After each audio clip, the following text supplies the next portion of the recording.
aqui é falar um pouco de Anton Chekhov. Estamos lendo agora no nosso grupo de leituras o sexto livro, que é o Duelo de Anton Chekhov, né?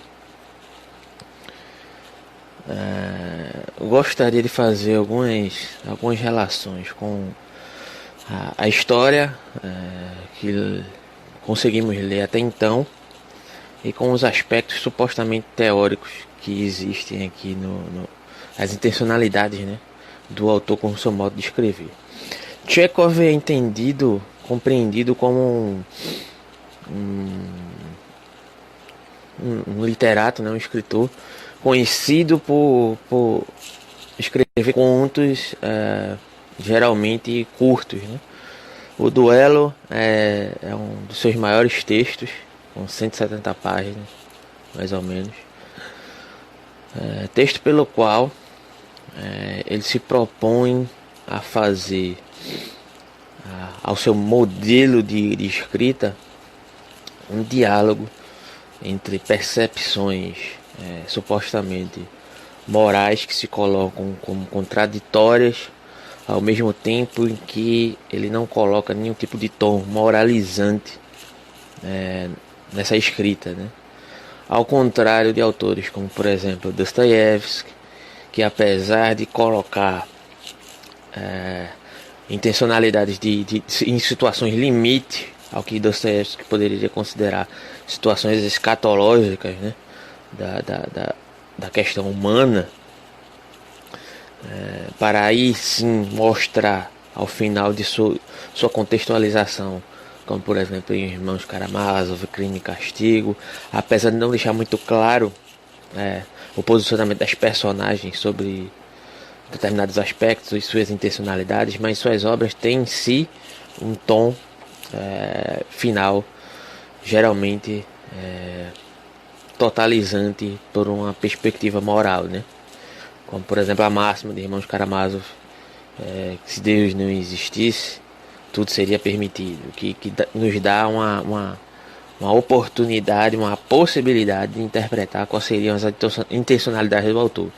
Chekhov, inclusive, tem uma impressão que faz isso em tom de crítica à perspectiva literária que o antecede pouco tempo antes, que justamente tem esse tom diagnosticador da moral em sociedade, principalmente sociedade russa, né, que se pretende dispor de uma interpretação de uma noção moral a partir desses princípios nutridos por esses autores. Ele se coloca como alguém que disponibiliza ao autor a possibilidade de extrair os aspectos subjetivos que o concernem mediante o que falta na obra, ou seja, Chekhov escreve para quem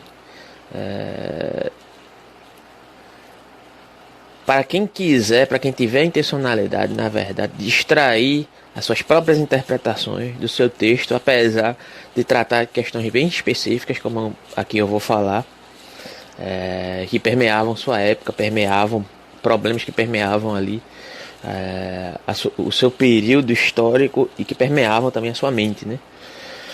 Como por exemplo, ele vai propor aqui nesse diálogo, não diretamente entre as personagens, pelo menos até então, lemos até o início do 5º capítulo,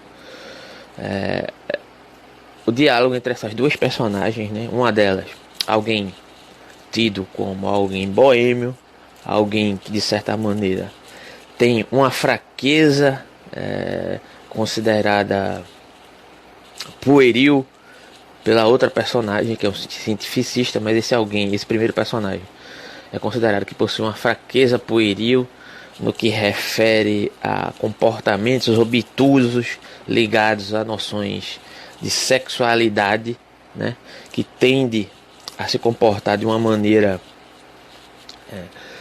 não satisfatória perante os parâmetros morais daquele determinado período, pelo menos daquele povoado no qual ele passou a residir, porque de certa maneira não, ele termina por criar um relacionamento com uma mulher casada e foge com essa mulher casada para esse local afastado do centro badalado da Rússia, o centro dos meios sociais russos, né, para poder conviver com essa mulher. E aí, a partir de 2 anos, essa personagem percebe que talvez ou nunca tenha amado essa mulher, ou na verdade deixou de amar, deixou de admirá-la como inicialmente parecia admirá-la, né? E aí, qual é a questão aqui que se dá diante dessa perspectiva? A personagem começa a se questionar se a partir daquele determinado momento que assumiu aquele compromisso com aquela mulher que era casada, que tinha uma vida, que assumia essas noções enquanto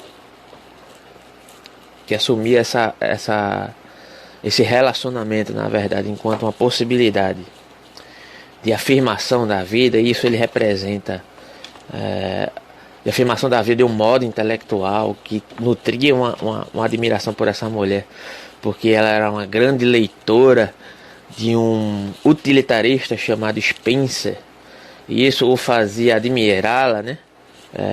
De um modo geral, como pessoa, como intelectual, como mulher, como companheira também. A partir de um determinado momento que essa personagem passa a deixar de acreditar nesses ideais utilitários, nutridos por esse determinado teórico chamado Spencer, que acreditava supostamente em uma teoria ligada àquela noção de darwinismo social, que consiste numa interpretação deslocada do que seria realmente a teoria da seleção natural para o âmbito social, que vai desembocar posteriormente em um tipo de eugenia. Ele passa a representar, a partir de sua perspectiva psicológica,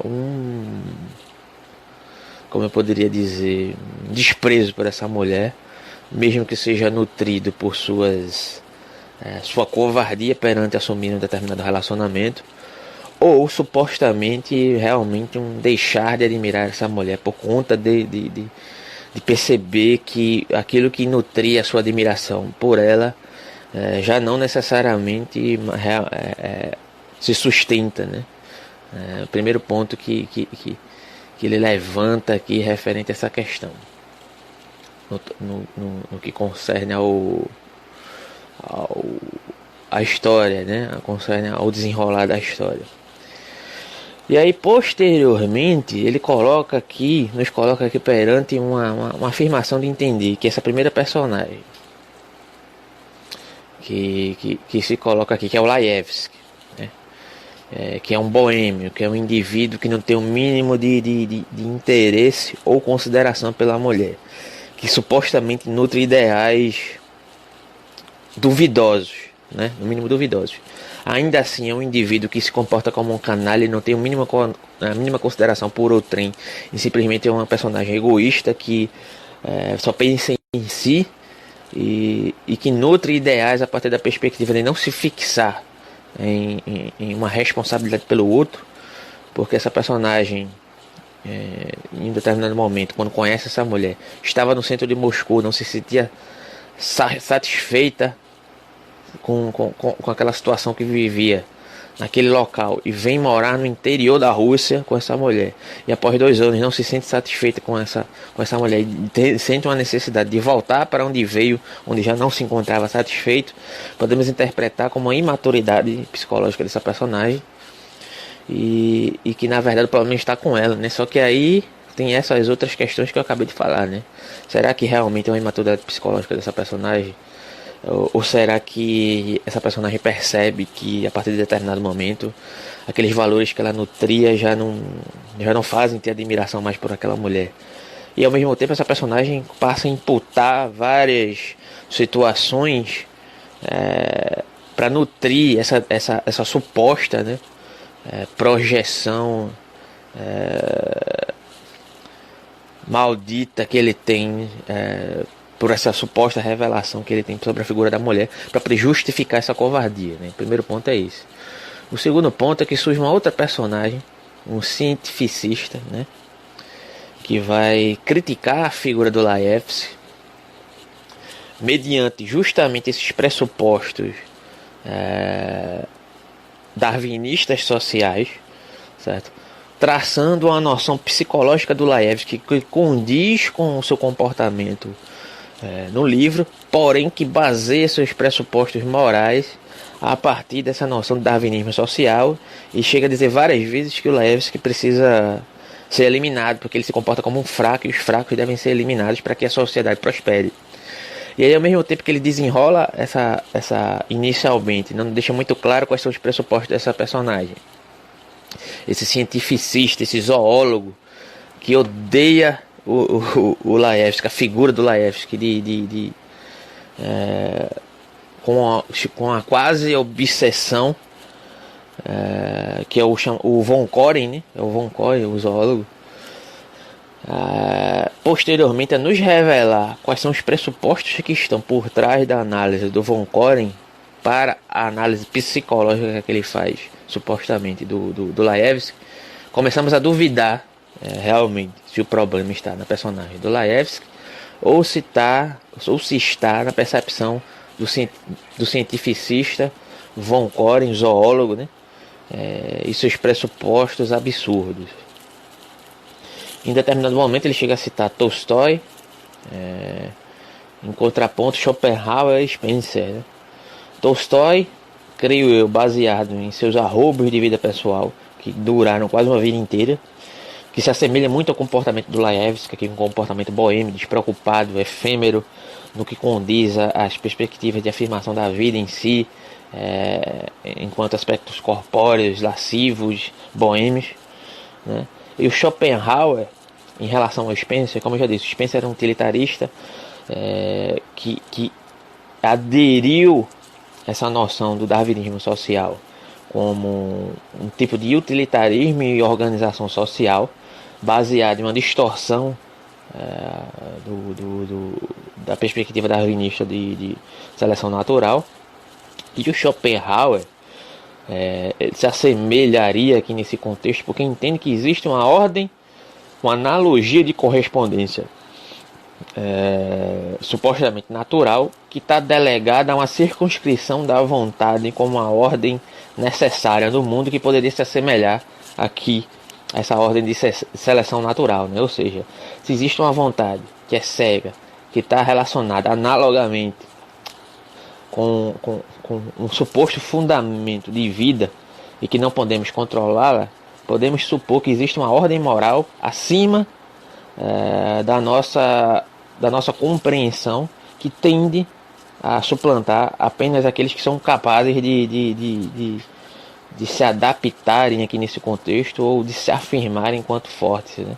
E é mais ou menos aqui o que o Von Koren assume enquanto pressuposto.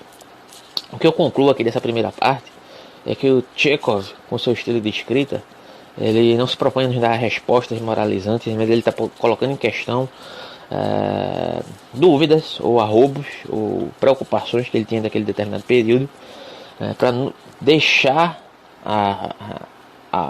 que o próprio leitor possa fazer sua interpretação e seu julgamento a partir desse determinado contexto, a partir de seus textos que não se colocam, apesar de muito bem escritos e muito problematizadores, não se colocam diante de um aspecto moral como fim último aqui no texto, né? Quando você pensa que traçou um perfil psicológico do personagem Laevski, que é um canalha, você vê que os pressupostos pelos quais julgam ele são completamente absurdos, né? Como, por exemplo, a teoria do darwinismo social, que sabemos que é totalmente inaplicável nos termos de um darwinismo social em questão de convívio em sociedade, né? Que vai desembocar posteriormente, inclusive, numa adesão de movimentos eugenistas como o nazismo. Não preciso nem dizer isso aqui, né? Mas, ao mesmo tempo, ele não quer também dar um patamar a favor de qualquer personagem, e não faz isso, pelo menos até o presente momento, para deixar livre escolha e debate do leitor qual é a perspectiva que possivelmente pode aderir. Um posicionamento, né? Deixa aberto para o debate. É uma literatura que se coloca como um rompimento com a maioria dos movimentos literários russos que o antecederam, né? Geralmente eles com um intuito moral, pelo menos um intuito moral último, definido, né? Como eu já disse aqui, baseado na escatologia dostoiévskiana. E aqui estamos na quinta parte, no quinto capítulo do texto, e a cada semana eu vou fazer um texto comentando sobre essa obra que me parece excepcional, certo? Enfim, é isso.